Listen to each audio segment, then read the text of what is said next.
This is the Peace, Power, and Purpose podcast, where we spread awareness for men's mental health and spread the gospel of Jesus Christ. Be sure to like and subscribe on YouTube and Spotify. New episodes drop weekly. Welcome to a special edition of the Peace, Power, and Purpose podcast. And if you're new to the show, go ahead and like and subscribe to the channel so you don't miss any of the new episodes. I drop a new episode every Wednesday and every Thursday, and there are 2 more episodes coming out this week.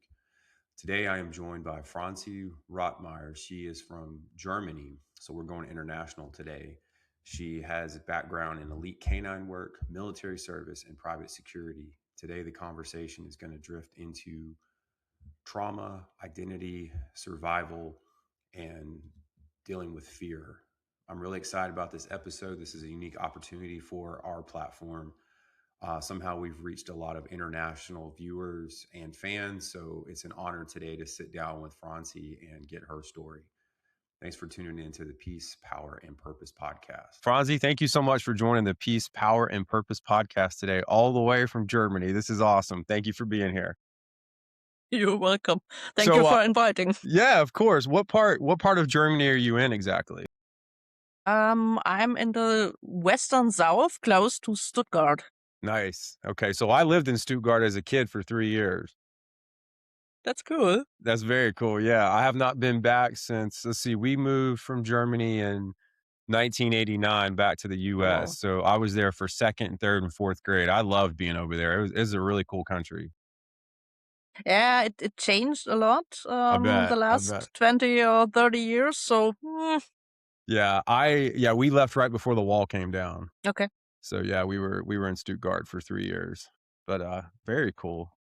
Well, so the way I do most episodes, Fransi, is I kind of start with just the very beginning, like where you were raised, what school was like, and then kind of just push forward into where you are today. And so the goal, obviously, today is to kind of raise awareness for men's mental health, but through everybody's testimony, not just men, but men, as we are kind of stubborn creatures, we don't like to work on ourselves and focus on mental health. So this is an episode for everybody, especially with the background like yours, because you're coming from a different place than maybe the average listener. So where were you born in that part of Germany? Is that where you kind of grew up, where you are now? Well, I'm originally from far more south. It's pretty close to Switzerland. And I lived like everywhere in Germany due to military, due to security works I had. And I moved here 2014 due to a job change I had. Well, I bought a house. Okay. That's why I'm still here. Gotcha. Okay. So growing up, like, how did you get into going into the military? Correct me if I'm wrong, but military service is required in Germany, right? No.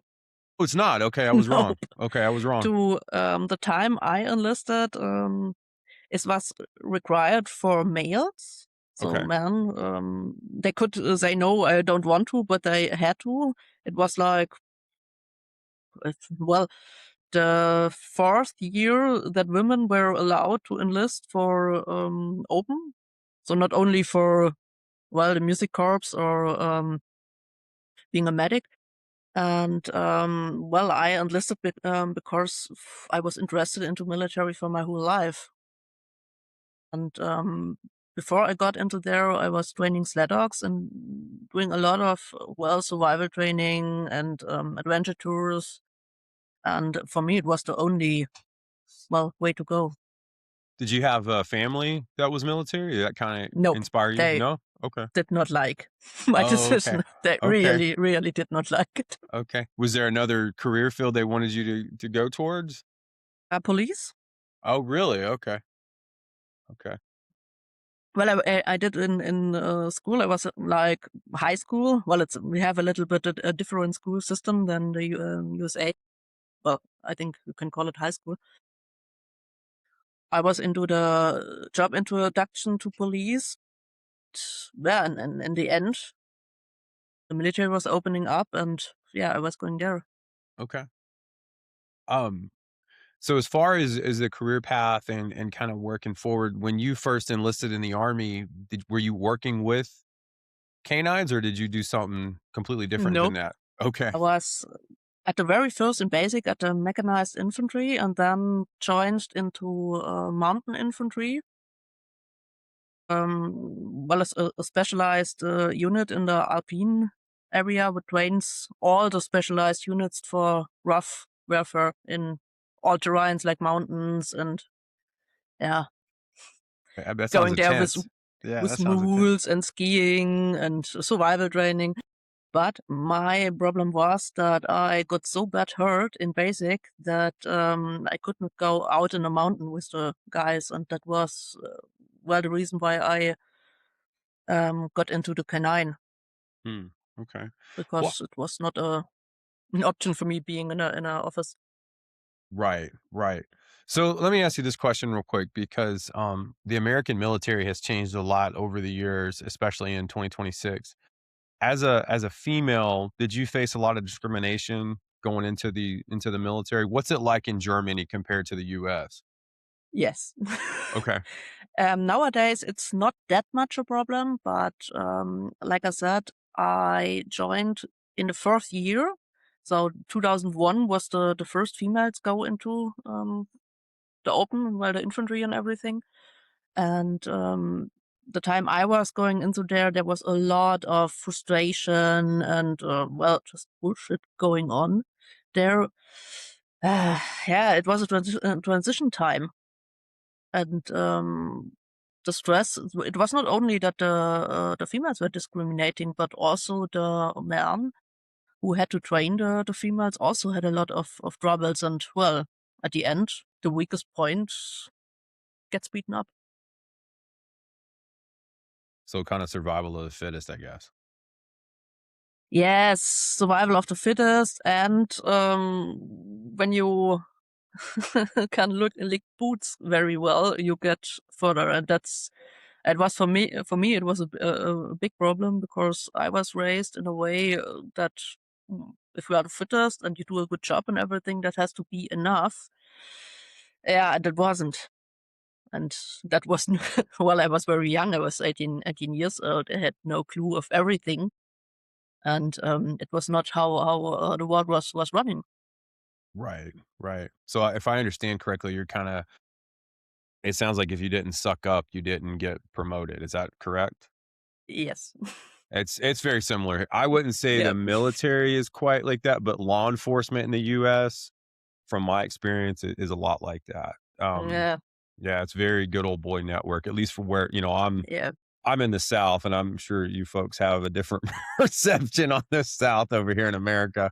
But yeah, it's a little different where I am compared to some of the other podcasters. But I always had kind of a different worldview because I did live in Germany and saw kind of the bigger picture than just some of the people that have grown up where I'm at now their whole lives. So it was a different perspective for me, especially as a kid, kind of seeing things. But I understand where you're coming from. So let's talk about. I want to ask you this. So, and I'm probably going to answer my own question. I think we're right around the same age. It sounds like it because I joined the Navy in 2005.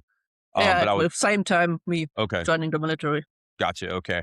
So, I know when I was going in, mental health was not something that was really discussed, and as a Yes. man, we were taught I'm an '80s kid, "Suck it up, don't cry about it, keep your Mm. feelings to yourself." Anger was really the only emotion that was considered acceptable.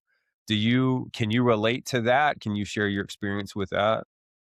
Yes, the biggest problem is when you are a woman, it's well, it's inappropriate to show anger because the guys they can't handle it. Mhm. And as you said, when a man is angry and tries to force things, that's okay. That is accepted. When it's too much, well, he gets of course troubles because there are rules. But for women, this was a well, it was pretty tough. And the women I went into a military with, they couldn't handle it either. So they behaved like girls are used to do, and that's was completely off the military system. And so it was like I'm trying to find the right English term. That is a double standard. At the one side, you try to be a good soldier, you grew into this, you have to learn everything, and of course, basic is hard when you are just a 18-year-old civilian and not a super sportler and everything. But, when you have this constantly double standards, that's drives you nuts. Hmm. And nowadays, I would say if I was a few years older and maybe had a job training before and more experience with the social things, um, I probably would have, quit because I would have seen that I got into a situation that was very, very unhealthy for me. I don't want to blame the instructors who were involved there, but the dynamics were so toxic that it ended up with me being a cripple for my whole life. And I'm not the only one. Like every lady that was with me there, and I think there was only 2 out of 10 that could stay, and all other one quit or got medically discharged just to the things they had to go through. Do you think it was their way of kind of trying to get all of you to quit so they didn't Yeah, have to? Okay. they communicated that very, very clear. And that was crazy because we were no Navy SEALs or anything like that. It's just a normal mechanized infantry, Hmm. a normal thing. And the most of the girls there, they were had well, they would be into to support jobs or office jobs, and they wanted to go there. They were, I think I was the only one who really wanted into a combat unit. And you said that they just integrated women into combat roles. And did you say 2005? Is that correct? Okay, 2001. Okay. And the transition process was like 5 years or something like that. Hmm. Okay. So let's kind of segue into working with canines. So you got injured during the mountain training course, right? No, the basic. Basic, sorry. Okay, basic. Right in the first 3 months. Okay, okay. So where did you go? What happened after you were injured? What'd that look like? What do you mean? So like you got injured during basic training? Yes.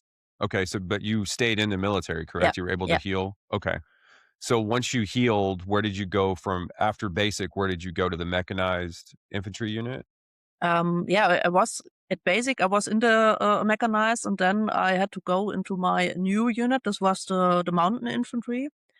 And there was pretty much the same. They said they won't allow women to go out in the mountain with the combat troops. And I was with the mules, well, the horses, and that's a very special unit. I really, really like them. The people were great, but they had a lot of troubles with the standards there with the females. And so due to me having that, well, fucked up knees, both, like, they didn't really know if I would ever be able to, well, really be, have enough. They told me, "Yeah, you have to go in the office." And that was for me, "No, I won't go there." And that is when, yeah, Oh, go ahead. Sorry, I didn't mean to cut you off. okay. The commander of the unit, it was a veterinarian, and he had connections to the canine school, and they got me there. Okay. Okay. So, and I'm sure that was a good jump for you because you mentioned earlier you worked with sled dogs, right? As a civilian. Okay. So you get to the canine unit. Is that kind of where you stayed during the course of your military career? Yeah, Okay. I was my whole time we have one central school for all units, Okay. and that was where I was working my whole time. What part of Germany was that in? That is Rhineland-Pfalz, Okay. Rhineland-Westphalia, or how that's called in English. That's like 6 hours from where I was born. Wow. Okay. Yeah, I've been to Frankfurt, Stuttgart, Rosenberg. I've been to I think I already said Munich. So I kind of know some cities, but that was a long Yeah, time ago. So I'm trying to place in my head where all I've been. and the school is between Frankfurt and Cologne. Okay, That's gotcha. in the mountains there. Okay. How long was that school with canines? I think it was founded 1958 or something like that. No, how long were you in the school there for Ah, that training? for 3 years and 8 months. Wow, that's a long school. Okay. So you graduate from that course. Where do you go from there? Yeah, that was I only was 4 years in the military. I mean, my whole time was there. Oh, okay. I Okay. was working there as an instructor. Gotcha. Okay. So you leave. What happens when you leave the military? Is that when you go into the private security world? Yeah. I did a job training from the transitions. That's a specialist for protection and security. That was a new program they brought up to, well, find higher qualified people in the private security sector who support law enforcement. Okay. It So was cool. It's 3 years of job training. so you're basically training dogs for law enforcement? Yeah. Okay. Okay. Yeah, I know the German police didn't mess around compared to the US police. At least they didn't used to. I don't know about nowadays, but when I was there. Well, that is canine training is always it's a very very specific field, because there are a lot of skills you cannot only train. You need a talent for it, and as it is in the military, same in law enforcement or in the security sector, you have people there that do not really have talent with dogs, and it's difficult because a dog is a living animal. They are not a machine, and you cannot train them like a machine. And well, What breed do you primarily work with? Is it Malinois or is it also German Dutch Shepherds? Shepherd. Shepherd, okay. I Okay. have only Dutchies, because I always got the Dutchies in the military school, Mm, because nobody wanted them. really? They were afraid of them. Yeah, I could see that. I'd be afraid of them too. Okay. All right. So how long were you in the private security field? I'm until now, Okay. 15, Okay. 15 years. Wow. Okay. So tell us about your company, Canine Guardian. Is that kind of where the private security sector lays with your company right now? It's mainly I work as a teacher for both working canines and as a pet trainer, because Okay. a lot of people need help with their dogs when they have, well, aggression problems. Hmm. And when you work canines, yeah, you are used to aggression because that's a tool you work with. So how has working with dogs helped you with your mental health? Can you get into that? Yeah. For me, the dogs were a part of finding a connection to, well, other living beings. And I was completely separated from that due to the PTSD. And dogs want to bond with humans, and that is when you cannot walk with the dogs when you refuse bonding. Hmm. And so in the military, I had a lot of dogs, like more than 1,000, 2,000, 3,000. We had to test, we had to medical look if they were good for training them and everything. And every dog needed somebody they can bond with. And for me, I was totally unable at the beginning, but I found out, well, it makes me a better instructor and a better handler when I let him come close. And that was for me, well, learning over 20 years. And nowadays I can say the dog saved my life. Did you have access to mental health professionals like a psychiatrist or a psychologist, or did you kind of rely just with the bonding with the dog? Yes, I had in the military, because I was breaking down due to very severe PTSD. I think 6 months after basic, and after I got these injuries.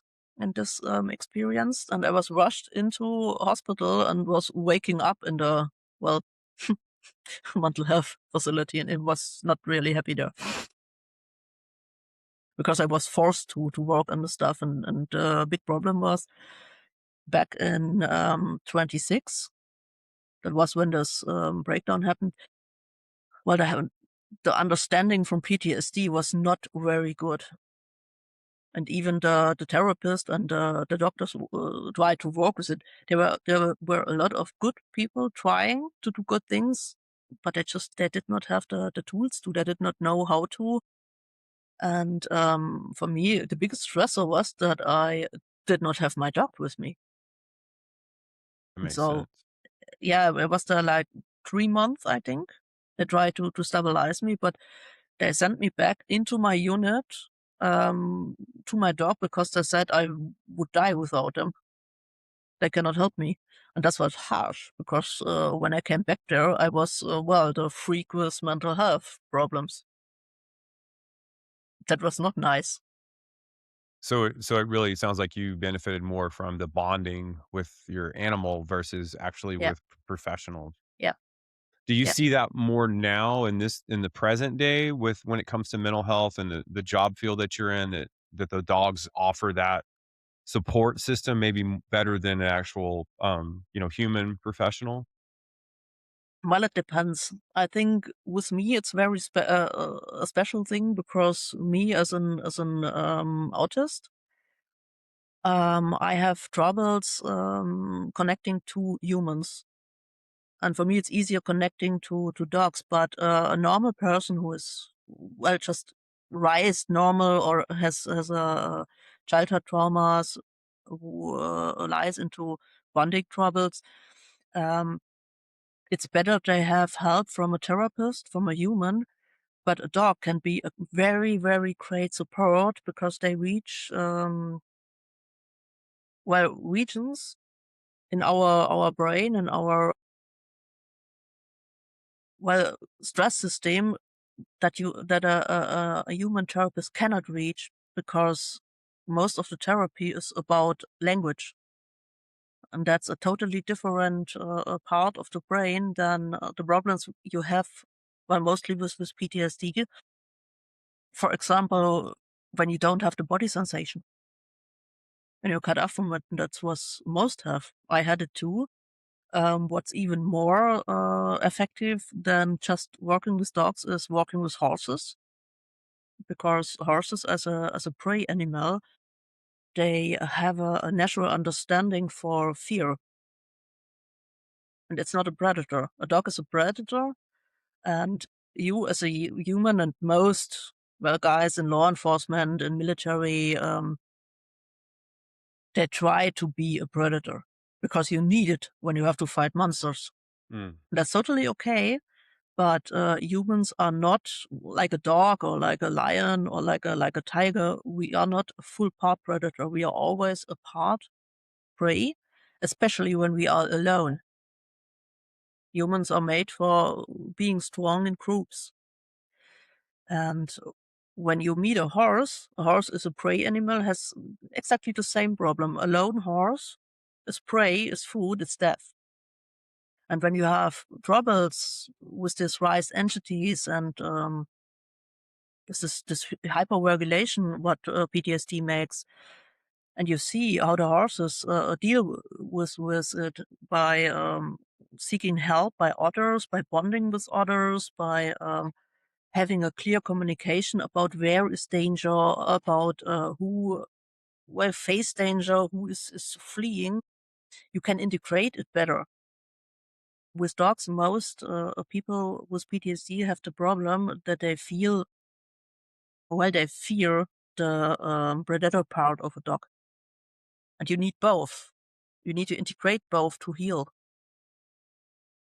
Yeah, you see a lot of services here in the States for veterans and first responders that have therapy dogs, and there's a lot of work through the use of dogs. So I'm glad you explained it that way. I didn't know that about horses. Of course, I'm not a big fan of them because I had a bad experience as a kid. But Actually, Actually, I refused to work with horses because I was so afraid of them Me in too. the beginning. Me too. That was very funny. But this facing this fear, just having this big animal that could kill me, well, not even in purpose, but just because it's so big. Um, I did not know the language of them. I did not know when shows the horse anger or is afraid or reacts strange. And then I found out I have the same problem with humans. I Mm, just don't understand them, and that what make this the social anxieties. And with dogs, due to me, well, working with dogs my whole life, I always had a very, very strong understanding of their language and of their being. So I never had this problem with dogs. makes sense. Yeah, it makes real sense. Well, how so you've done all this work and I've seen on your Instagram that you look like you've done a lot of stuff with people in the US. How did it come about to working with folks over here in the US? What do you mean now? I thought I saw something where your company was in Miami working with a SWAT team or something like that on Instagram. You mean the contacts I have there? Mhm. Yeah. That's a very funny story. Okay. um, I saw a reel from guys, the former Rangers, Okay. where I just say, so, wow, that is so unfiltered and open. I'm not used to this from our German guys, from the German veterans. I just liked it. And so we got in contact. And they Okay. just dragged me in like, hey, cool, you have the same mindset. We seem to have the same goals. Let's connect. And then there was 2 months with like thousands of people from everywhere just in this community. That's very met all these cool guys. Nice. It's amazing how Instagram can be so beneficial. Yeah, it's very I mean that's how we met, but it's very cool how it's reaching across the globe and connecting like-minded individuals. Yeah, it was pretty much the same way how I got to you. It was because I saw Nick O'Kelly Mhm. at an account of, well, another Green Beret doing a lot of mental health stuff and Mhm. talking about. And I was just, oh, wrote a book. That's interesting. And then I saw him in your account. I think that was the podcast you Mhm. did, and that sounds so sympathetic. And then I, well, wrote with him. He's a very, very nice guy. I listened to his book, to the audio book. Really liked it. That was how I got to you. Yeah, and I think you're probably talking about Nick Lavery. He wrote the foreword for Nick O'Kelly's book and he's Yeah, got a lot of information out there on yeah. mental health. So it's It's a it, also it also also a guy I just knew from Instagram, from the pictures, from the stuff he well, he shows and he talks. Yeah, and then I found out that he wrote the the intro of the book. That was yeah, so amazing. That's also such yeah. a small world. It really is. And the funniest part of the story is Nick O'Kelly actually was in training, in the unit my, brother's in a year prior. So there's a lot of Wow. similarities. Yeah, there's a Wow. lot of similarities there. I haven't met Nick in person, but we talk on a regular basis. We've talked he's a couple states away from me over Okay. here, so we've talked about trying to have dinner and hang out. But yeah, there's a lot of, Wow. we call it 6 degrees of separation over here. I don't know if you guys use that terminology over there, but, so it's kinda you meet one person, but they're related to the next person, and it kinda Yeah. just keeps going, so it's pretty wild. Yeah, that's pretty much how I got into this, and I'm so happy with it because it got well, this connection to all these people. They are all different. There are dog handlers, there are SWAT guys, there are guys just from the Rangers, from the Marines, from everywhere. Everybody has a different story, but everybody has so much part that are the same. Mhm. And that is what I missed this in Germany because I never really got these connections to German veterans and to, well, the normal German society. That's a bit sad because, well, I'm living in Germany.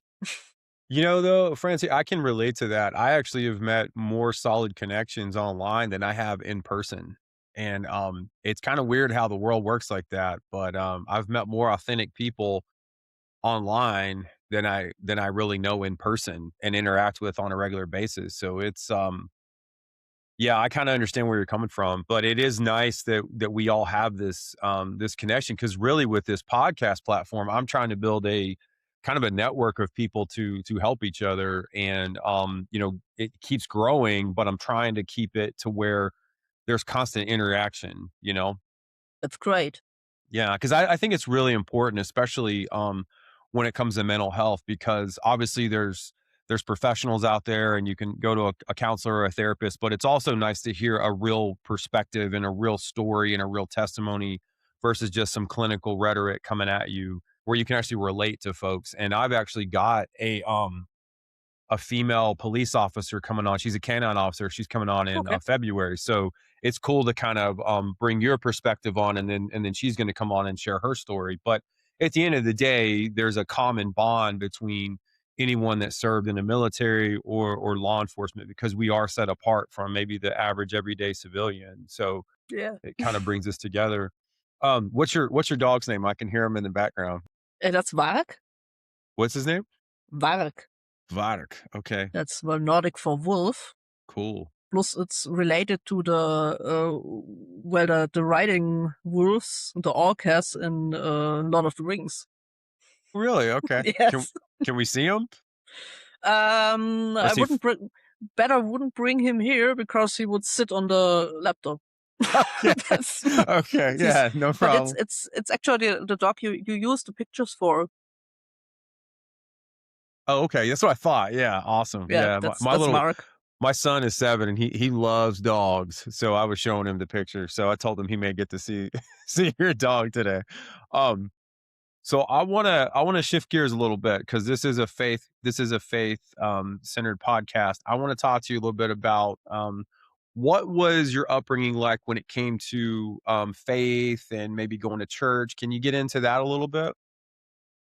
Well, now you will hate me No, don't because say that. Don't say that. because I'm really the Christian person in the world. Okay. I have like no connection to Christianity or anything, but um, I'm pretty open to talk to people who are into this, because I think you need a kind of faith in whatever it is, in whatever model it is, to stay healthy. And if you call it the Christianity the church, or if you have well some native or Nordic or whatever, you need that to stay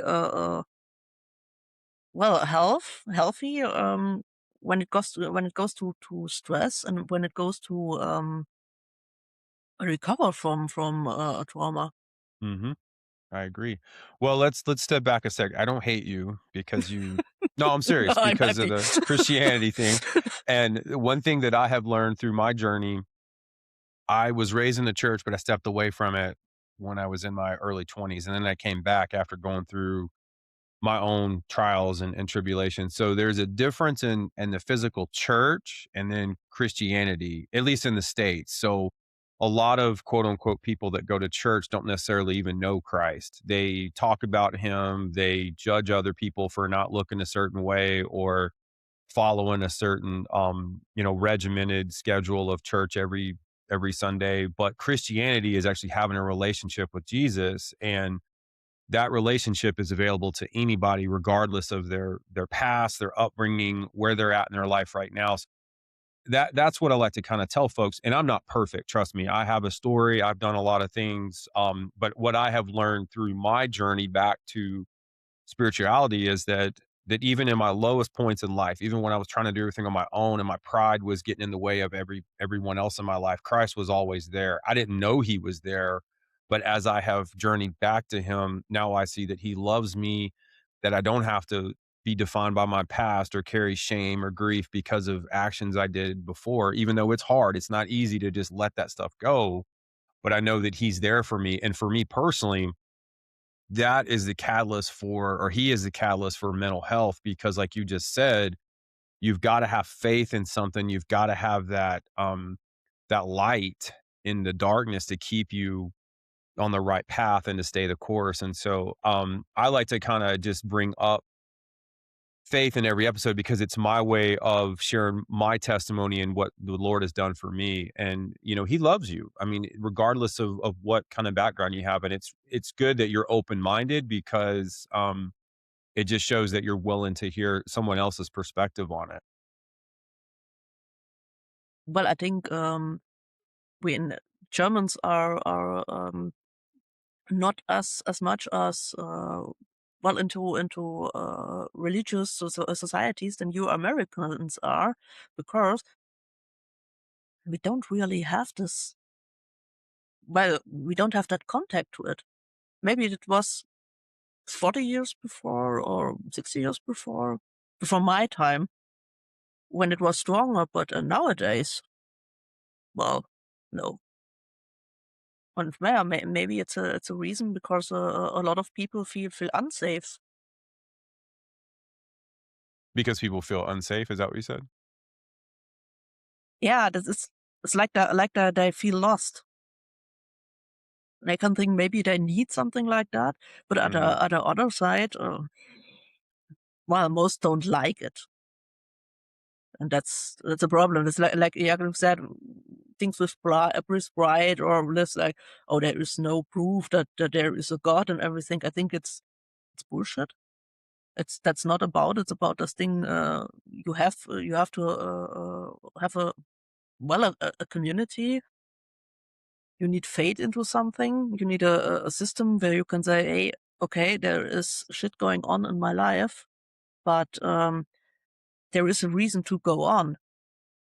And Hmm. if spirituality gives you these reasons and this safety, it's better for you than just standing there trying to fight alone, because humans, like I said before, a lone human is a prey.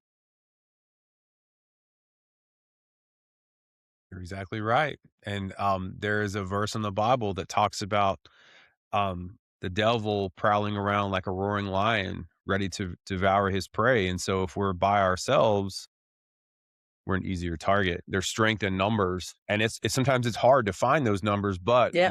you always have Christ with you, so you have that protection. All you have to do is open your heart and take Him as your Lord and Savior, and He's there with you, and He's leading you, and He's guiding you, and that doesn't mean that bad things won't happen to you, but He's always going to be with you to get through those and to shine that light on the other side. And it's a process. I mean, I get the faith piece. It does take a little bit of surrender, and when you're a veteran or a first responder and you've put your life in harm's way and you've done a job that's extraordinary, sometimes it can be hard to say, well, I want to surrender. And a lot of us, including myself, had to hit rock bottom to finally say, God, I can't do this on my own. I need your help. And it took me getting to that point in my life because I tried to control everything. And I thought, okay, I've got this clear path. I'm going to go down this way. I'm going to do this job. I'm going to do that.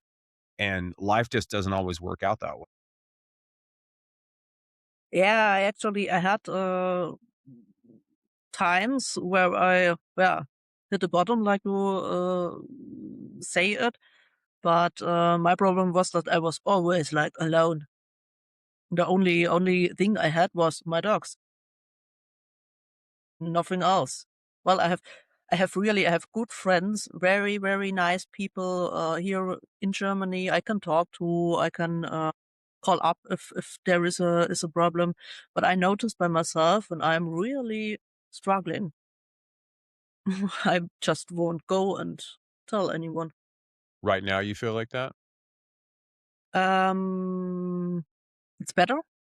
I was during the Xmas time because for me very important person was dying to cancer, and a lot of other stress was going on, and it's when you are alone Xmas, and all the years before I was always working. I did the shifts for other people that I can stay home with their families and everything, because I try to be nice and social. And yeah, and then you sit here alone and just wait for the message that somebody who was like a father figure for me. He was a big idol in sport, a sled dog sport. Um, yeah, he's just dying. And Sorry to hear that. really, thank you. It hits really hard. And that was a point where mostly my guys I have here in the US community pick me up from the ground.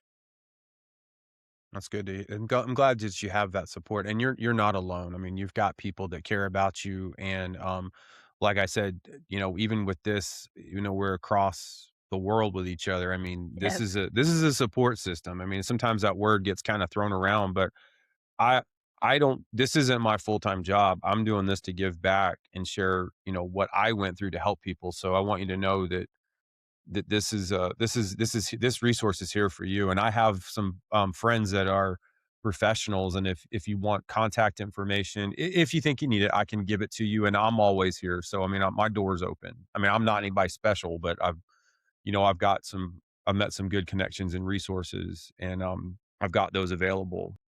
That's really nice. Thank you. Yeah, you're welcome. You're welcome. Um, And I get what you're saying about the isolation. I woke up on Christmas morning without either one of my kids, and it's hard, and I'm divorced, so I co-parent, and I know what isolation, I can relate to that. And sometimes it's weird. Sometimes the isolation feels more comfortable even though you don't want it, because you can control it, right? You Mm. can control that environment. So it takes a little bit of stepping out of that comfort zone sometimes to interact, or to say, "Hey, I'm not feeling well. I need some help, or I need, just somebody to talk to." So I understand where you're coming from with that. Yeah, for me, dealing with people is yeah, it's not very comfortable. I think that has to do with this autism thing, um, because I cannot really feel emotions, and that means I have to well process them. We are thinking, and that is like well, it's eating up your energy. That's very different because when you are struggling and you don't have well, you don't have the resources back that you can go and talk to somebody because this talking to somebody is worse than facing your own demons. Then you just don't reach out. And that's difficult. And a lot of people cannot deal with it because, yeah, they think when you are struggling, you have to lie dead in your bed and doing nothing and not well, just doing your job or being on Instagram writing something or like I do, I'm drawing pictures because that's for me a ventle to show emotions. Mhm, And it's like meditation. I like to go shooting because it's the same. mhm. A lot of people can't understand this, but it works out very well. For me, was a very important thing that when I am really, really down, um, I have to give something positive to other people because if I don't do this, I will fall into into a behavior that I see them as an enemy, and that's the worst thing you can do. It's like destroying yourself. And I was at this point for many years. I learned to compensate this well losing control about everything, draining out of energy and getting into burnout and everything by holding up a connection. Because most of the people, when they are good people, of course not when you are assholes, it's not helping. But when they are good people, they give back so much more. Um, it helps you out, even when you are struggling, even when you cannot be a nice person or anything. It's just this little signs like drawing something, like reacting to something. And for me, it's easier online because I don't have so many troubles reading out when I am sitting in front of somebody and I have to see all this body signals and the language and everything because it's for me not my mother tongue. Sounds strange because I'm a human and normally I should be super comfortable with it, but I'm not. You're very courageous, though, Fransi, to come on here today, and I admire your resilience. I mean, you've been through a lot, and you're very self aware. So give yourself credit for that, and I Thank you. applaud that because I mean I know it can be. I've been on the other side of the camera and shared my testimony, and it isn't easy to come on and to talk about things like mental health is not an easy subject to discuss, but I really admire your courage to come on and to share today because I know we talked a little bit through email and stuff, and it can be nerve wracking, but you're doing great, and I really am grateful for you. Yeah, it's stress for me here, of course, because I had well in the back a lot of situations where well it's about when you have mental health problems, you cannot wear guns, you cannot work, you are not well, I can't say that word. People cannot rely on you, and that's hard because that's not true. It's just not true. It's a misunderstanding. Hmm. Do you feel like, at least in Germany, is mental health something that's talked about more now than Yeah, when you were younger? Okay, good. yeah, That's good. That's good. definitely. It is here too. Sometimes a bit too much. Okay. Yeah, it's like a new language to express yourself, and so the real focus on what is mental health and what is struggle and what is well a good constructive way to get out. It get lost a little bit because everybody just focus on, oh my god, it's so bad, everything is so bad, and I think that's the wrong way. That's not I helpful. agree. Yeah, I agree. It's easy to get caught up in everything going on in the world too, and to not really focus on what you can directly control or impact versus what's going on in the big picture. And I know that the news tends to kind of get people spun up, and at least over Mm. here it does, and it's a Oh, lot of noise. Yeah, Germans can get spun up from everything. yeah, yeah. I They can imagine. they can they can have a bad day when things in America run bad. Yeah, I can see that. I can see that. We tend to have that effect on people. That's funny. Yeah, yeah. Especially nowadays with everything Yeah. going on. Um, let's have a little fun. Let's lighten it up a little bit. So, what kind of music are you into? What's your favorite band? Um, Mostly everything about metal. Nice. I'm a metalhead. Awesome. Yeah, I knew you were gonna say that. I had a feeling you were gonna say that. What do you think about Rammstein? Do you like them? yeah. I was laughing so hard when I see you you put Deutschland from I had Rammstein. to. Yeah, I had Yes, I to. I know, had to. because when you do that in Germany, there are people are looking at you seriously. I'm sure. Yeah, I'm sure. Yes. I'm sure. Well, I didn't want to use Du hast. I mean, so, But I was thinking, hey, it's American. He can do that. I yeah, I wasn't know, doing that, right? Yeah, I know. Well, but I I'm liked gonna it. use some more of their songs too. So I gotta tell you a crazy story. So do you remember the air show disaster at Ramstein Air Force Base in Yeah, the 80s? yeah, So I was in 4th grade, and we were supposed to go to that air show as a family. And out for the viewers, there were, from what I remember, there were 2 hills at the air show, and there was a demonstration team with 3 fighters, and I forgot what country they're from. I think they were Italian. They hit each other and crashed, and they actually took out one of those hills of people, and we were supposed to go to that. We didn't go, but my 4th grade teacher did, and thank the Lord she survived it, but I'll never forget that. And the crazy wow. thing is Rammstein named the band after that air show incident. Yeah, I know this. Yeah, Yeah, they yeah. are very, very well discussed in Mhm. Germany. Yeah, yeah. But Because yeah, I think it's a bit different because well, between Americans and Germans, the Germans are a bit too serious about everything. they don't lighten up, huh?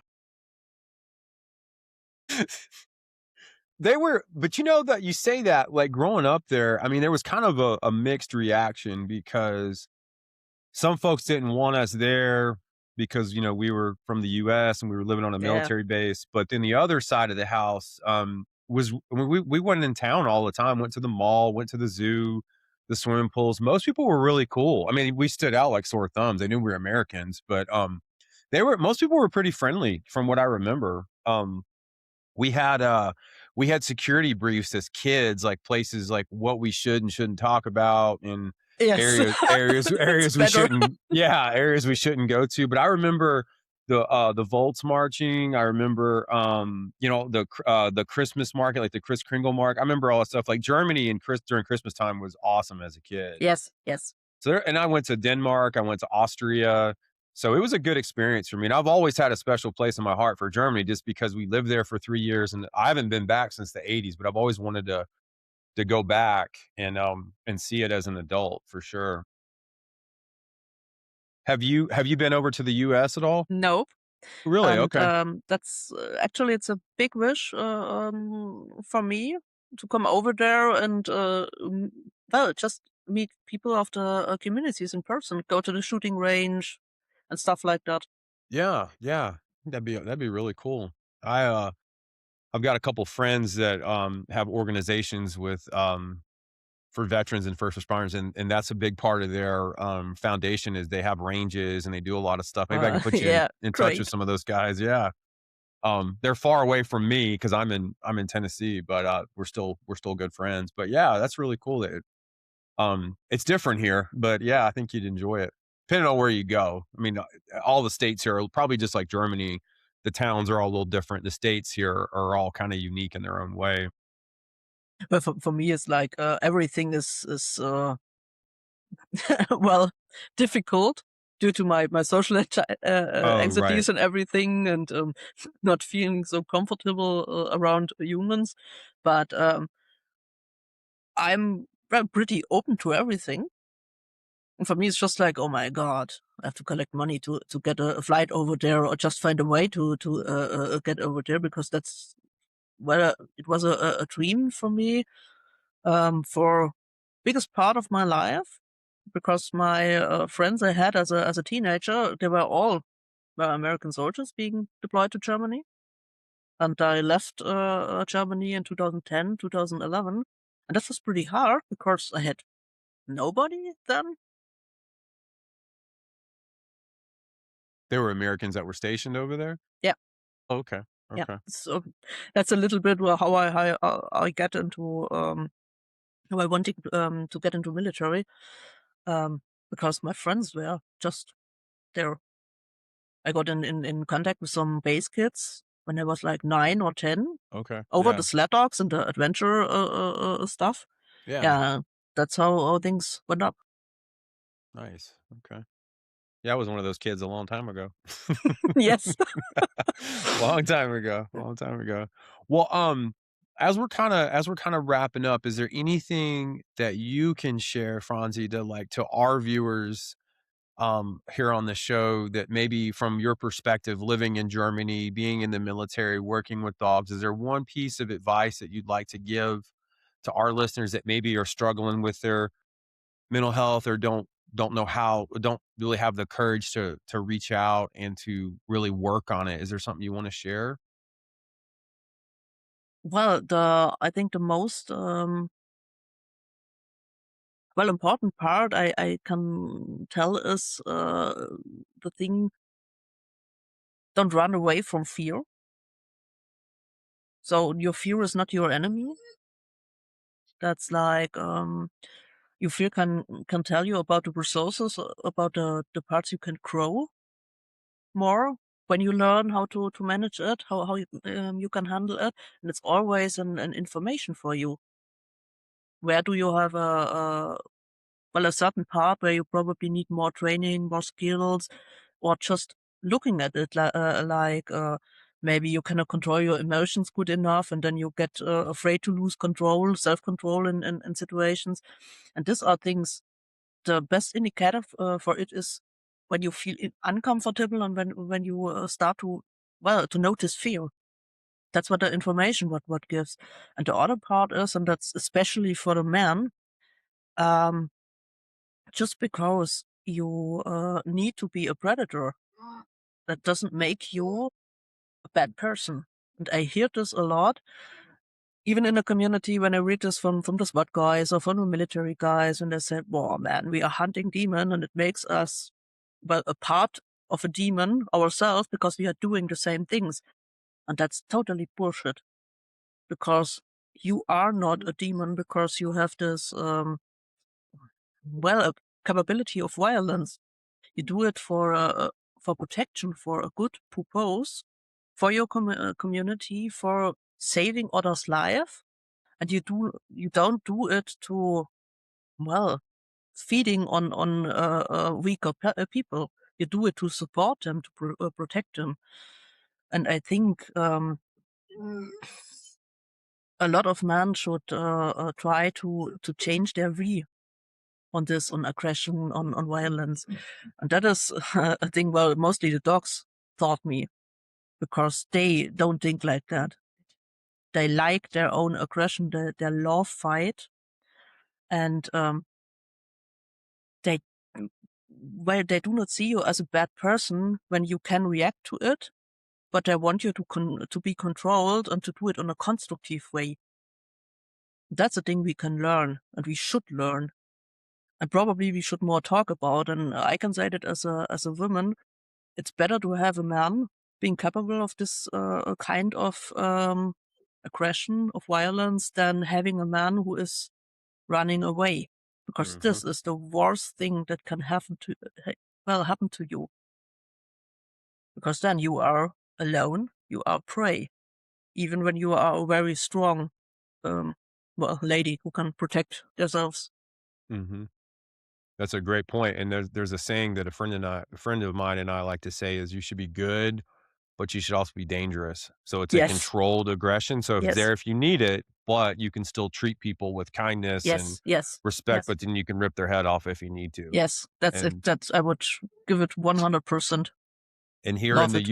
here in the US, there is a war on masculinity. They are trying to Yeah. phase out what a real man is. And so there's a lot of us that are kind of carrying the torch to try to bring it back, because our country has really tried to change the narrative on what a real man is. And not to get political, but they've really tried to wash out what a real man is. So we're trying to change that, and show the world, what a real man is. And it doesn't mean just someone who's angry all the time or someone who's passive. You have to find that middle ground. Yeah, yeah.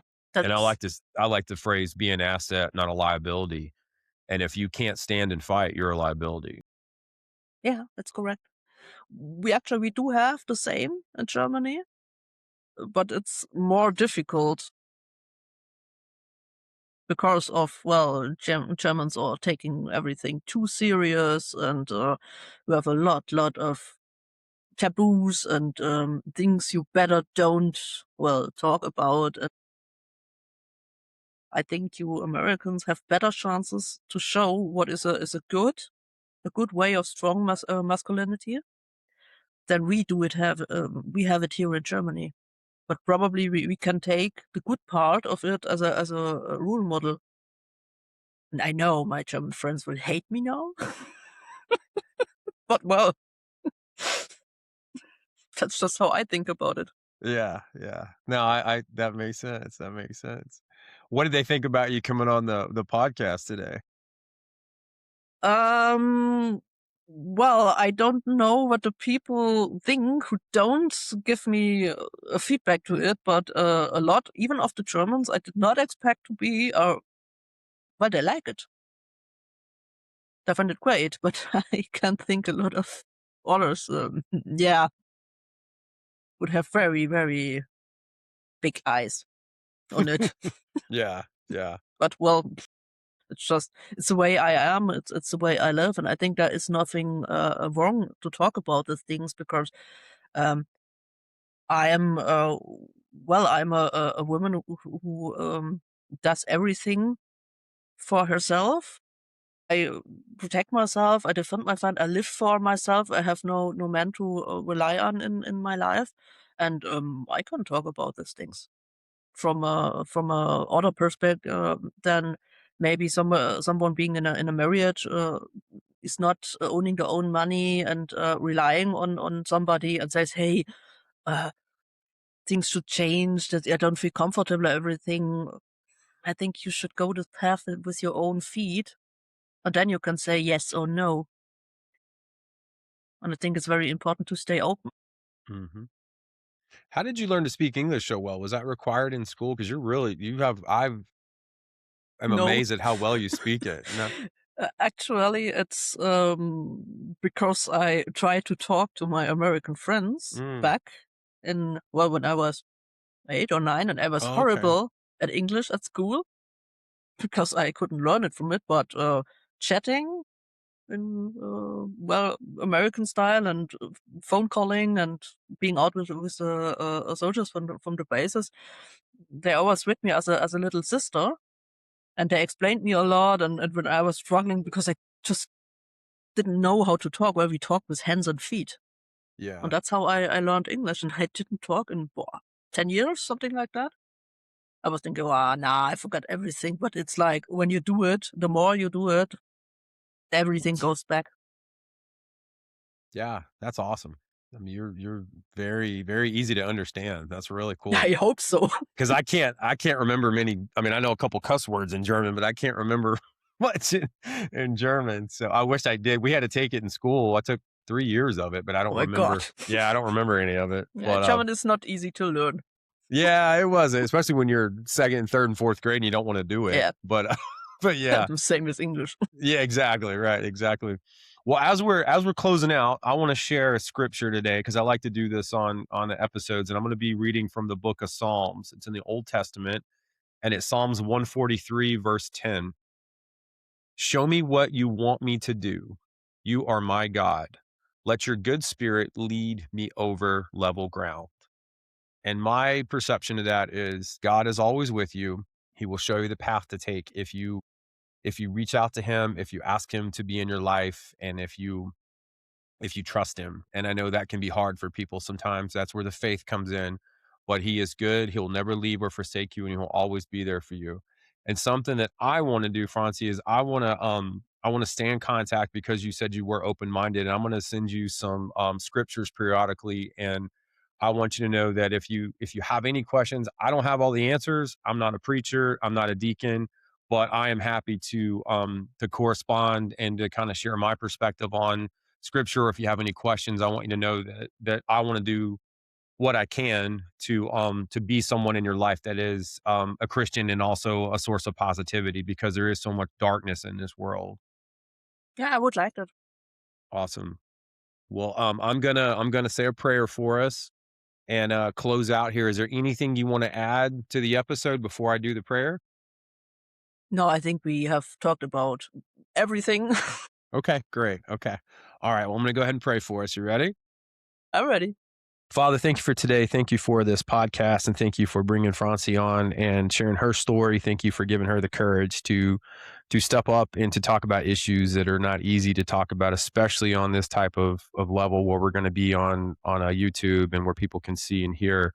Lord, thank you for giving me this platform and giving me this podcast. I pray this episode will reach people across the world, Lord, that need to hear how important mental health is and how important it is to take care of yourself, both mentally, spiritually, and physically. And Lord, I pray those listening will hear about you, Jesus, and that we will make you famous, not myself or Fransi, but this will be about you. Thank you for all that you've done in my lives. Thank you for blessing me. And also I pray you bless Fransi and be in her life and just cover her in your blood and protect her, Lord. It's in your mighty name I pray. Amen. This has been the Peace, Power, and Purpose podcast. Thanks for watching today's episode. Please share this with a friend and be sure to like and subscribe on YouTube and also listen over on Spotify. Fransi, thank you so much for coming on today. This was fun. I really appreciate it. It was good. It was really, really good. I liked it. Yes, thank you so much. And God bless you. And let's stay in touch, okay? Yes, please.